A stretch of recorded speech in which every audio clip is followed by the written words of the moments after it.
Close your eyes for a second. Imagine you're 67. Your back hurts? The world has moved on, and every month, you check your account hoping the number is enough. For most of your friends, that number will never be enough. I'm not here to scare you. I'm here to wake you up. Because what I'm about to share is understood by maybe 0.01% of people your age. This isn't another grind harder message. This is the psychological truth about money, time, and who you become.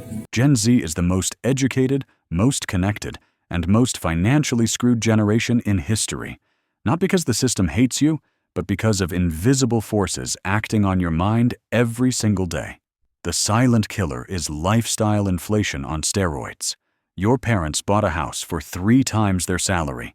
You pay 3 times that just in rent and subscriptions. Every time you get a raise, your brain immediately upgrades your life. Better phone, better experiences, better vibe. Psychologists call this the hedonic treadmill. You run faster just to stay in the same place. Then comes the death of delayed gratification. Your brain has been trained since age 10 for instant dopamine through TikTok, DoorDash, and BNPL. Buy now, pay later is literally selling your future self into slavery. The 99% trade tomorrow for today. Every single day. I had a client, 24, smart, making $85,000 in marketing. He spent $82,000. But I deserve it after burnout, he said. 2 years later, he was laid off with no savings and moved back with his parents. His future self is now paying for the version of him that wanted to live his best life. The biggest lie is, a good job will take care of me. Pensions are dead. Social Security is a Ponzi scheme running out of payers. Companies no longer reward loyalty. AI is coming for replaceable jobs first. The math is brutal.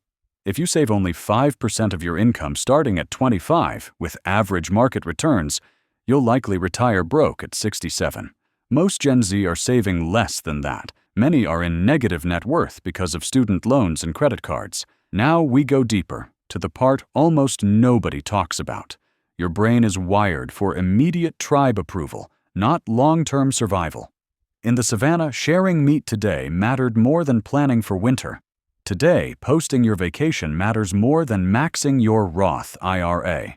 This creates future self-neglect. A real psychological phenomenon. You treat your 40-year-old or 65-year-old self like a stranger. They'll figure it out, but that stranger is you, and he will hate the version of you making decisions right now. Then there's learned helplessness.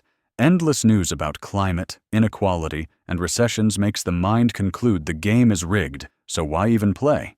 You consume instead of create. Complain instead of compound. The 99% live in a trance. Work, scroll, consume, repeat.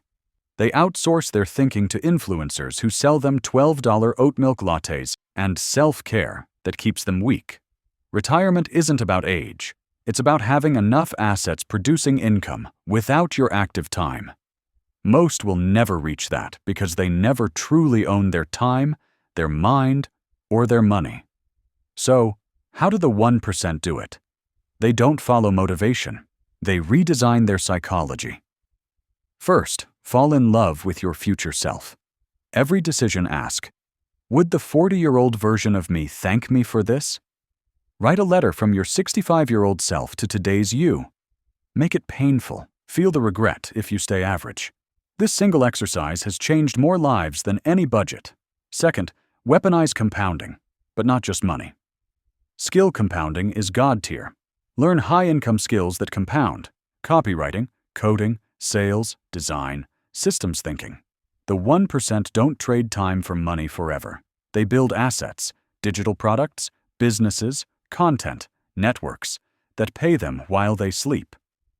Follow the 1% rule. Save and invest at least 1% more of your income every month until you're at 30 to 50%. Painful at first, life-changing by 35. Third, own your environment. Delete the apps that steal your attention. Move cities if you have to.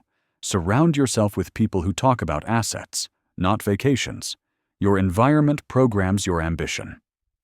Fourth, become anti-fragile with multiple income streams, an emergency fund, and health. The 1% treat their body like the highest ROI asset, because it is. A sharp mind and a strong body beats talent every time. Fifth, play infinite games.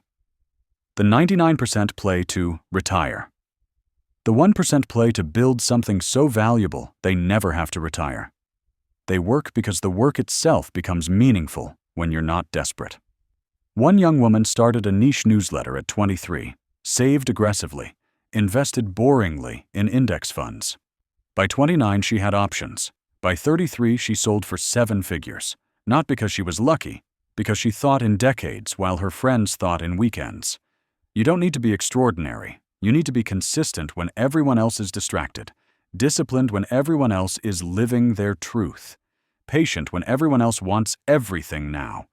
The game is rigged against the distracted, but for the awake, the focused, the ones who own their mind. This is the greatest time in history to build wealth. Your future self is watching, not with judgment, but with hope. He's asking one question. Did you become the 1%? Or did you become the 99%? The choice isn't tomorrow. It's right now. Start today. Save $1 more. Learn one more skill. Choose yourself once more. Because the quiet truth is, retirement isn't a financial number, it's freedom. And freedom is built by the decisions no one claps for. I'll see you in the 1%.